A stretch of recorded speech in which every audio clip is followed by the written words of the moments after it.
Welcome to Chamber Talk. We got a great show for you today. I want to welcome back to the show Dr. Andy Bozeman. Thank you, Good to be here. Dr. Bozeman, for being on the show with us. About 6 months ago, I guess it was, we had you on the show, and you were still fairly new, coming back to Dublin, and we really appreciate you coming back home here to practice. But you're with the Fairview Pediatric Surgeons, and so I want you to tell me, you've been here about 6 months. Tell me how things are going here. Going very well. Started up in late August and have been here for 6 months. Staying pretty busy here in Dublin. I think that speaks to the fact that we are a regional medical center. And in kind of the world of medicine, we talk about the catchment area, or our area of influence is quite large for general specialties, but especially for something like pediatric surgery, where there are not a whole lot of us out there in the state, and usually we're concentrated in large metropolitan areas. So this is a little bit unique, but we're finding out that we're staying pretty busy here in Dublin, taking care of kids. So again, we are really blessed and fortunate to have you here as a specialist with pediatric surgery. But give our viewers just an idea of how far your reach is, maybe to the north, south, east. Yeah, great. We go all the way down to the Florida line, and all the way up to toward Macon.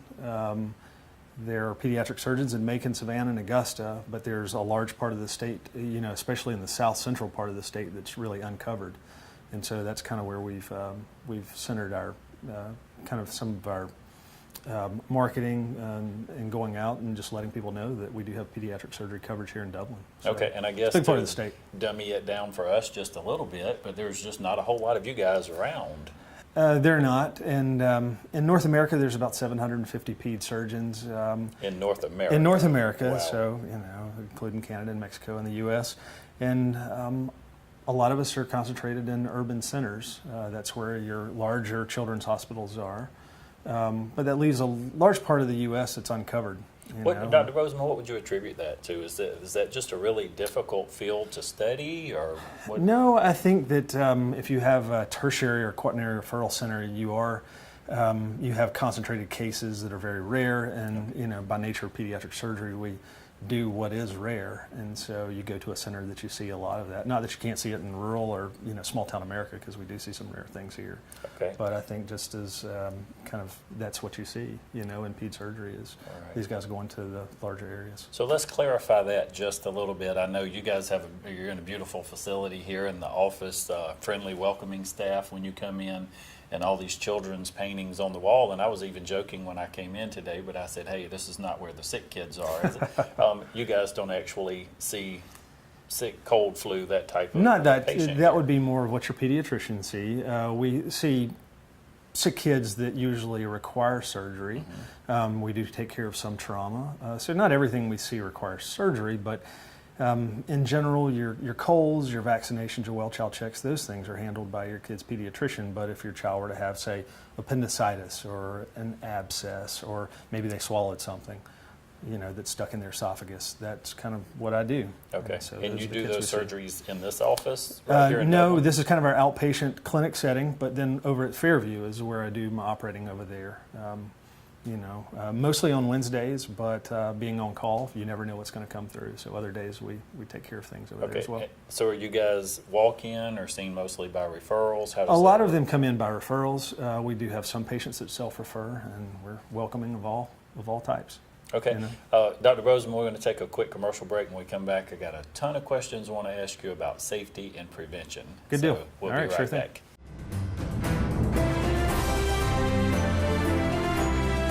Hello, my name is Jimmy Rogers, and I'm running for County Commissioner for District 4 of Lawrence County.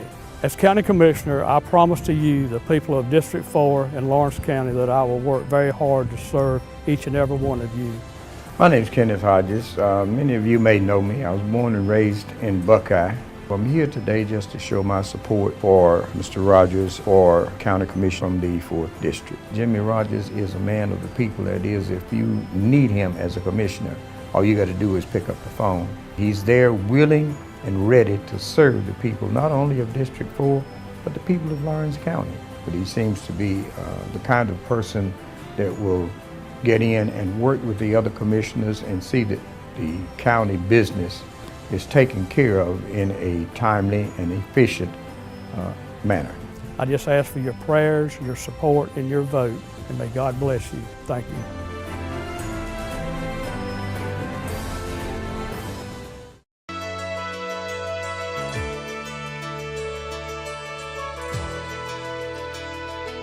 Hello, I'm Candace Ivy here at Community Bank of Dublin, Lawrence County. We have same-day loan approval. We have lenders on site that will take care of any of your financial needs. So please come by and see us today at Community Bank of Dublin, Lawrence County.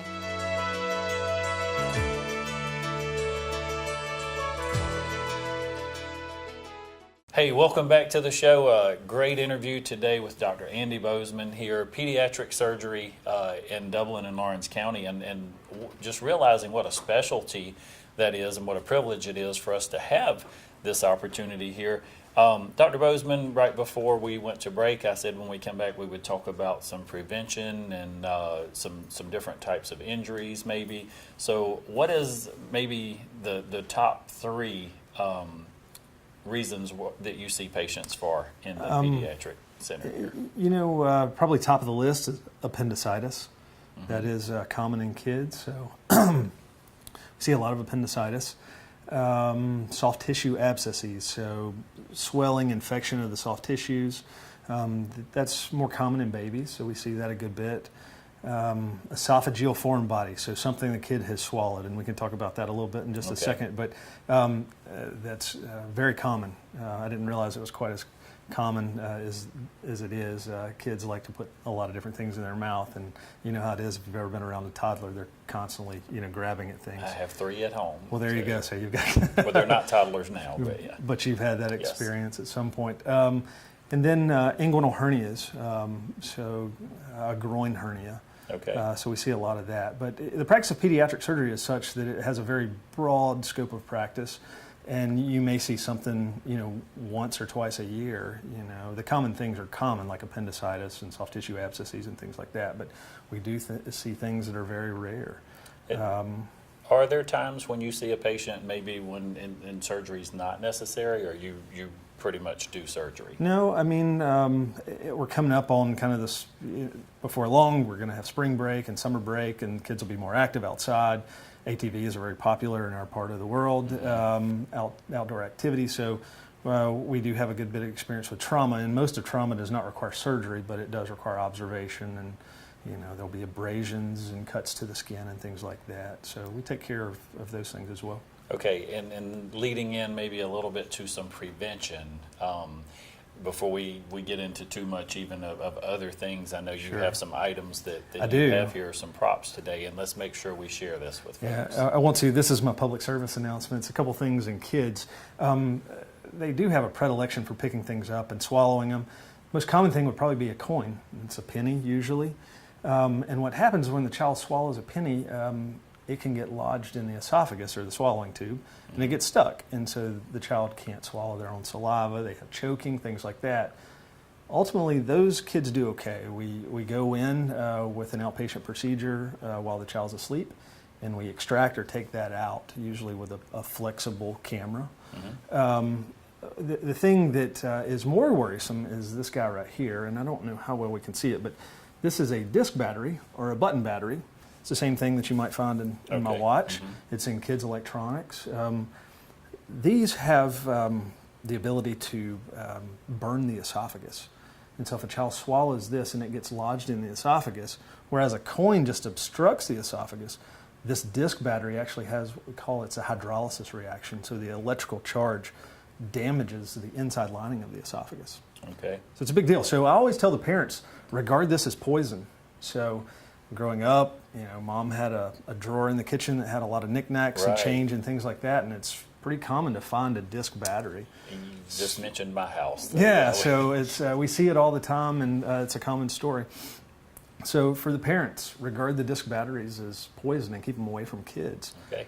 The most dangerous thing that can happen is it burns the esophagus, and anatomically, the windpipe or the trachea is in front of the esophagus. So if this is oriented in one particular way, it can actually burn a hole between those two structures, which is a real big deal and requires very invasive surgery to manage that. And so if a child has swallowed one of these and they come to the parent, what do So we do? it's we almost treat that just like a bad trauma. They come immediately to the emergency room. Okay. Time is of the essence. 2 hours is the window that we typically think about when we're talking Wow. about the damage to the esophagus. It happens within a 2-hour time frame. So we work hurriedly to get these taken out. So come directly to the ER. Don't pass go. Don't collect $200. Come on, and we'll take it from there. Okay, and so it may not be that you can't breathe, and that's not really the issue with this, but the burning and The burning, and a lot of times the worst kids are case. in. Sometimes it's not witnessed, but if you see a child that has a lot of saliva, choking on their own saliva, when they go to try to drink something, it comes right back up. Those are all signs that it could Okay. be something in the esophagus, and the most worrisome would be a button battery. Okay, and you got another I do, little, I do. very So, interesting little toy there. This is something that is not as common as the button batteries, but these are called, they go by several different names. This is a buckyball. Okay. And essentially what they are is they are rare earth magnets. They have a very high affinity for one another. The kids, they can make necklaces and beads and things like that out of these different shapes.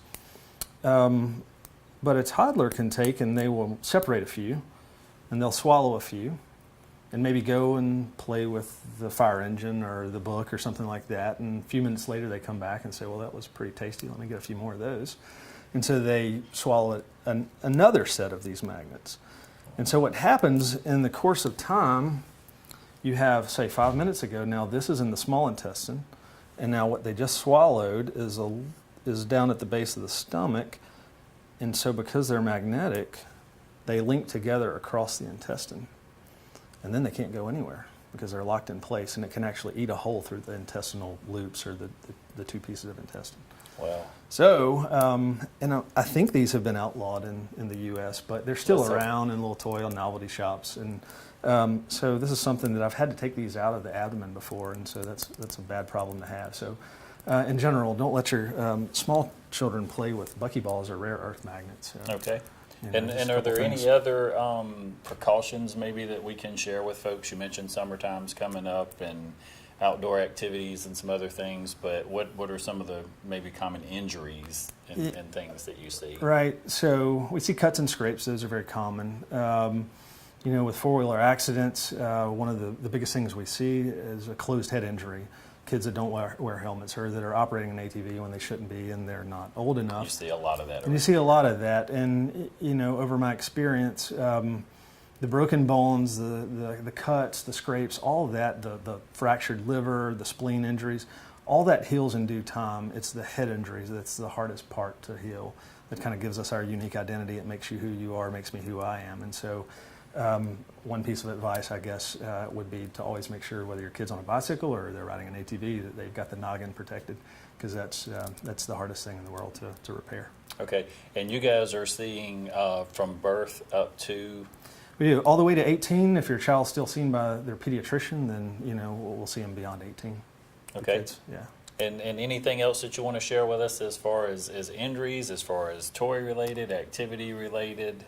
I think as the warm summer months are coming up, then we can do a dedicated talk, especially on some of the preventative things with ATVs and all the water sports and things like that. That's a pretty big subject, but in general, the helmet is the big thing Okay. right now. Wear your helmet. And you guys are located right here, right outside of Fairview Park Hospital, and your hours of operation here? So we're here 8 to 5 Monday through Friday, and I'm on call. For my patients, and so we're here for you. And let me be correct, I think you are the pediatric surgeon here. That's correct. There's not another. No, It's you. no. This is I'm the one in town. Okay. So yep. But we do have you here. We're glad to have you here. Talk to me a little bit about the way that you're performing the surgeries today versus maybe years ago, and maybe with technology, recovery times, and things like that. I think in general, there's been a shift to smaller incisions. So as much as is possible, we do surgery laparoscopically in the belly with small incisions in a similar fashion that maybe your adult general surgeon would take out a gallbladder or take out the appendix. So where possible, we use the small incisions. Same thing for the chest, because as a pediatric surgeon, yes, I do abdominal surgery, but I do chest surgery as well. And whereas, say, 20, 30 years ago, there were larger incisions, we really tried to change as much as possible to be able to do it through fiber optics and small cameras and small incisions. Okay. So are we seeing more, I guess, outpatient surgeries now versus extended stays? That's right.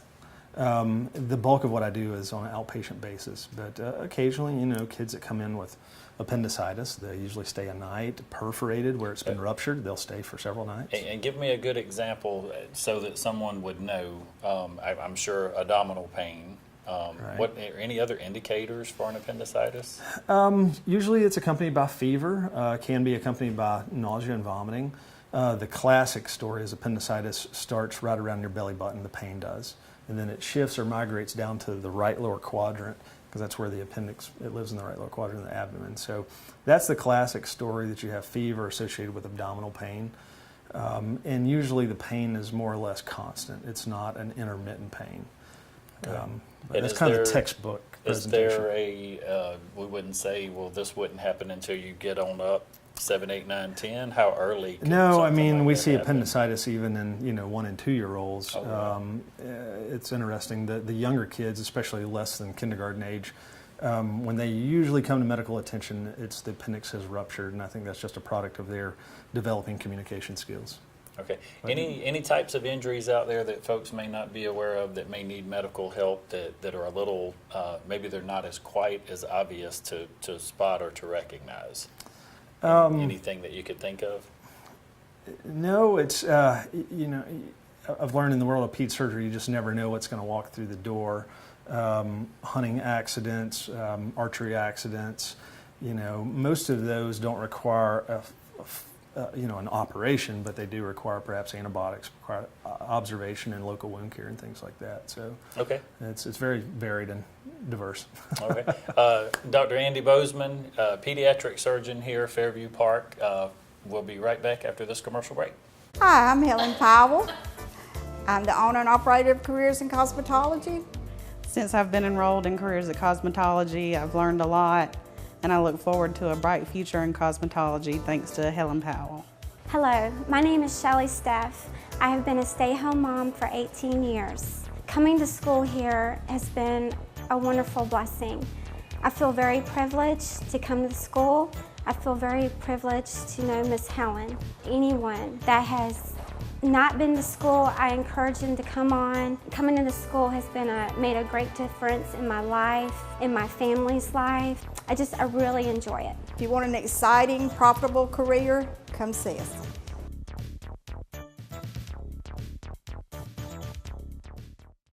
Portions of this program are brought to you in part by Fairview Park Hospital, a leader in healthcare for Dublin, Lawrence, and surrounding communities, providing inpatient and outpatient surgery options and rehabilitation therapy services.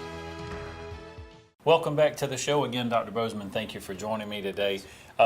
We mentioned a lot of the different types of surgery, preventative and other things, but something that's still puzzling to me is, you and I may have talked about this before, but just in case somebody did not see the show, pediatric surgery as relative to any other types of surgeries or surgeons. How do you become a pediatric surgeon, and what may be a little different about that than some other type of surgery? Gotcha. As a pediatric surgeon, you start your studies in adult general surgery. So every pediatric surgeon was an adult general surgeon. So you didn't start out saying, I'm going to be a pediatric surgeon, and you went straight into pediatric May have had that surgery. vision, that longing to do that, but it all starts in adult general surgery. So you have that as a foundation, and then you go on to specialize in a 2-year ped surgery fellowship, where your studies, what you learn is concentrated on kids. Okay. And then you can sit for your boards as a pediatric surgeon. So that's how you get there. So talk to me a little bit. You and I talked off camera a little bit about the wide variety of different surgeries and things that you may actually perform. Talk to me and share that a little with our viewers. Right. So we do general surgery, which oftentimes is what you think about as abdominal surgery, but it's more than that. We also do thoracic or chest surgery. There's a mixture of some head and neck surgery. There's a mixture of some urologic surgery. So just to give you a few examples of how that can, how large of a spectrum that is.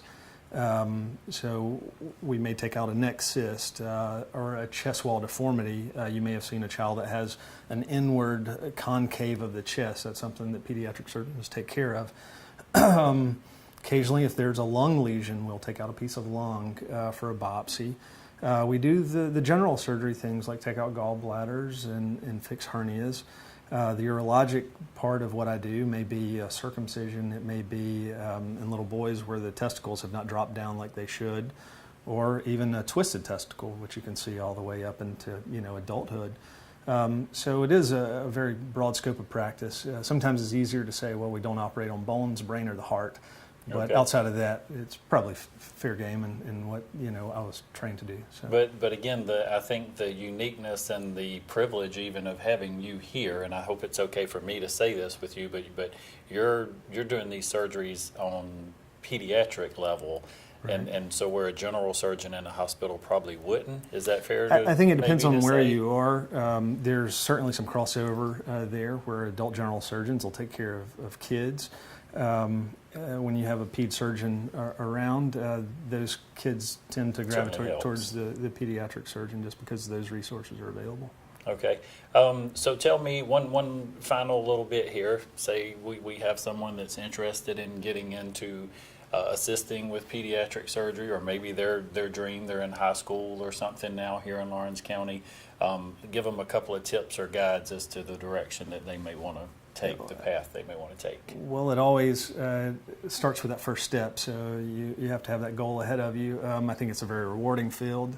I was a product of someone allowing me to shadow them and learning like pediatric surgery, what is it? Because there's really no better way than to see it in person. And so I extend that invitation, for medical students and high school students to to shadow me, and obviously that has to be done within certain confines of the hospital. But I am, absolutely, I love that part of the teaching role, that comes along with, being in medicine. That is fantastic. Dr. Bozeman, if you would take just a minute to wrap up the show and look into that camera right there and just let our folks know here in Dublin, Lawrence County, and even surrounding communities, if they're seeing the show, they can have confidence in you and your team here, and don't hesitate to come see you. Absolutely. Well, thank you for your time, and thanks for having me today. I appreciate that. We're here in Dublin. We do have a fairly large reach. I want you to know that your kid's always first here at Fairview Specialist Pediatric Surgery. We do cover a lot of ground when it comes to surgery, but at the top of our list and what we work to do every day is take care of your kid just as I would my own. So if you have any needs or want to talk to us in depth about anything we've talked about here today, please don't hesitate to reach out to us. It's 478-272-2707. And we'll put that on the screen for you. You're right. But thank you for your time. I appreciate it. Well, thank you. And I know being from Dublin, Lawrence County, I know your folks and good people, and glad to have him back here in Dublin, Lawrence County. Good to be back home. Thank you for joining us. As always, we'd like to close our show by reminding you that today is a great day for business in Dublin, Lawrence County.